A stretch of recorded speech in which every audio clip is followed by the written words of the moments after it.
everyone, welcome to the United Stand. Today we're going to look at 5 centre defensive midfielders Manchester United could and maybe should sign this summer. Interesting because I don't think we were going to look at a CDM, but last week it came out that United are looking at one. The problem is, who are they looking at? And there's a few names to look at today, but the interesting thing for me is there are, in a lot of these players that we're looking at, are they specialist centre defensive midfielders? They've all got other aspects to their game. They like to dribble, they like to have a shot. And a CDM to me is a very specialist role, which is why I'm starting with Wilfred Ndidi at Leicester. 23 years of age. I would say United have got next to no chance of signing him because you're going to have to go north of £80 million considering we paid that for Maguire last summer. And I don't see United having that sort of a budget to spend on a central defensive midfielder. But if you're looking for the quintessential, and I would say almost across Europe, but one of the best definitely in the Premier League, it is Ndidi. That's what he does. There's no, I'll play centre midfield this week or I can drift to the right. He's a centre defensive midfielder. By trade, that is what he's done. And he's also, what I like about Ndidi, very good in the air as well, which people don't actually appreciate. And it's something Matic has been very good at over the years. And it's the reason we sometimes play McTominay there. Because if you're a tall, decent player in the air as a centre defensive midfielder, you're also only a few yards in front of your centre-backs who, whether they're good in the air or not, you've got another added feature there if people want to knock the ball over the top of you. So Ndidi's in at number 1. And to be honest, I would say he's probably the best candidate for the job. I just do not see United looking at a player out like that with the value that he's at. So he would be my number 1 priority, and he would be the CDM that, if I think if we brought him to Manchester United, would give us a huge boost, especially if you think about people like Sancho as well. But what have we got at number 2? So Denis Zakaria of Borussia Mönchengladbach. A lot of you will know about this player. He's done very, very well. Swiss international, 23 years of age, been linked to United quite a bit. Look, he's one of these players we're going to be looking at who can play centre defensive midfield, but has also played centre midfield a lot. And there is that sort of, well, what is he better at? He's good at tackling. He's good at reading the game. He's quick across the ground. He's tenacious, but he likes a dribble. He likes a pass. And is that something you see as a quintessential, I'm going to say that word quite a lot, or a specifically specialist centre defensive midfielder? Well, look, he can be that, but if we're going to be critical of a Fred and say, well, I don't think Fred can be a centre defensive midfielder because his first touch is a bit, heavy at times, and he's better carrying the ball rather than taking it. And look, let's talk about what a CDM is for a couple of seconds. A centre defensive midfield for me is a Fernandinho, it's a Kante in his prime, it's a Michael Carrick, it's a Roy Keane, it's a Vieira. Vieira used to do it as well. Gerrard did it in his latter career. You shield your back four, you take the ball off your back four, and you feed the people in front of you. You're not there to dribble, you're not there to get forward and shoot. You've got a very specialist job that allows the rest of your team and the team behind you to have confidence. Can Zakaria come into a Premier League club and do that instantly? I don't think if United are looking for a CDM, they're looking at a player like Zakaria, but I may be wrong. And number 3, the option is going to be Thomas Partey, because I think everybody's going to mention Thomas Partey. What I would say about Thomas Partey, the price value, and look, 80 million for Ndidi, probably 30 to 40 million for Zakaria because of he's coming from not a big German club and he's not a massive name. Thomas Partey is probably the most value, £43 million. He is out of the box, coming to your midfield, ready. He's like Ndidi. You bring him in, he's ready. Ndidi's Premier League proven, and Partey is European proven. He's done it in La Liga. He's recently done it in the Champions League against Liverpool over both legs.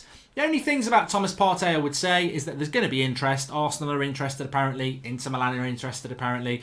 26 years of age, 27 in June. So the age thing, is that a barrier for me? No, it's not. I've got no problem with a 27-year-old. Is that not the age Harry Maguire is now? These players with that little bit more experience, he would be a player that could play for us for 3 or 4 years. And I think if you get a player for 3 seasons, that should be enough for you to be looking at the next player to bring in anyway. I know we all think, well, Rashford, Martial are going to be here for 10 years, and that's great. But 3 seasons out of a player is good going, and maybe give us 3 or 4. I mean, look at Fernandinho. Fernandinho's well into his 30s. So Thomas Partey can definitely do the job. What I would say about Thomas Partey as well is, and he really is probably going to be everybody's number 1 here, is he a centre defensive midfielder?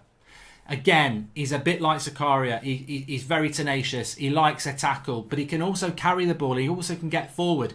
Is he going to be happy to sit and do that Fabinho role? You know, another centre defensive midfielder who's just a specialist, sit in front of the back four, break up the play, tenacity in the tackle, feed the people in front of him, shield the people behind him. Is that Thomas Partey's game? And that, to me, is the question mark around Thomas Partey. Because to me, like Ndidi, is probably the two priorities I would go with. But can Thomas Partey do that? Do you need Thomas Partey to do that when he straight comes in? Is Thomas Partey the better signing than Ndidi? Because if Ndidi comes in, he's only a CDM. If Thomas Partey comes in, he's a bit of a CDM, but he's also probably more of a CM. With Matic still hanging around, do you need him to come in and be the specialist CDM straight away? Or does he learn the role with Matic whilst also being a midfielder? Thomas Partey is certainly a very interesting one. Now, it's this one that I fear. And you know, I don't want to be disrespectful to Declan Rice, but I don't see, a bit like Roy Keane said, I agree, and I don't agree with everything Roy Keane says, but I agree with him on this. I don't get it. I don't get it. I just don't get what the hype is around Declan Rice. He's only 21. I think he needs another year or two at West Ham to see what he's all about. I think the hype train with Declan Rice is similar to Mason Mount. There's no doubt that they can be really good players. But I haven't seen enough of that quality to go, yeah, they're £60 million. They're going to be England's best players in a couple of years' time. I haven't seen it. So with Declan Rice, for me, I don't get it. But I do think that this is the sort of signing Manchester United could be looking at in this curious CDM story that we're looking for one. Who is it? Declan Rice is a name that never is far away from Manchester United. Declan Rice, £60 million. Up and coming, British talent, English talent.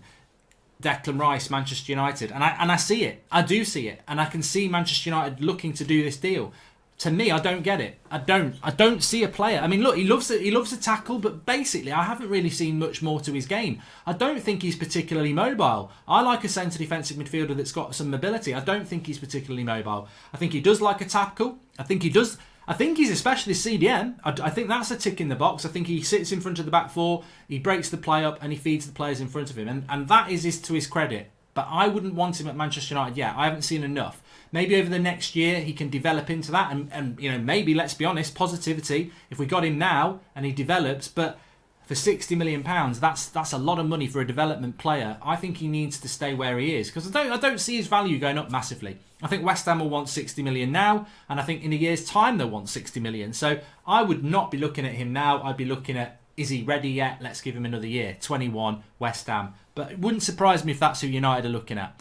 And then finally, a bit out of the box here, Rodrigo Bentancur, Uruguayan, plays for Juventus. He's only 22.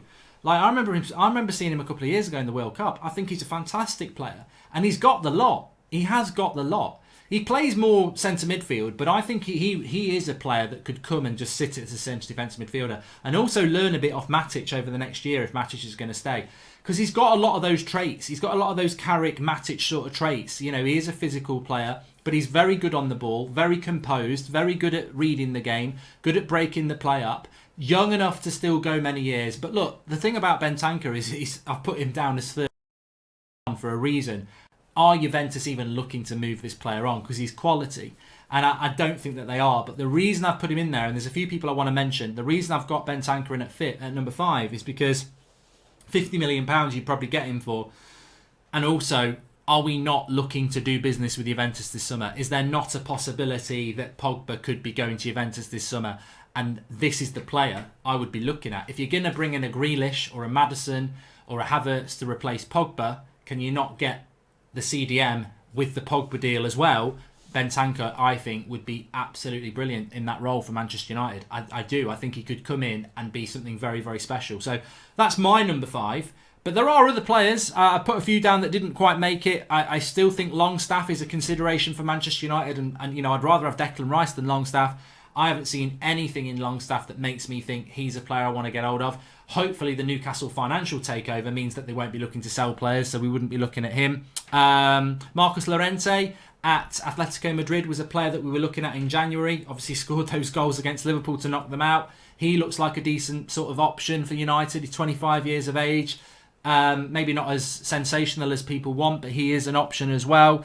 Who else did we take a look at? No, but to be honest, I think that was roughly about it. I mean, I did consider Tonali from Italy, but I just do not see that happening. So it's very interesting. who are Manchester United going to be looking at centre defensive midfielder? I've given you my 5 options. Have you got any? Do you agree with those? Who would you go with? Smash a like on the video, subscribe if you're new, and I'll see you on the live show at 8 o'clock.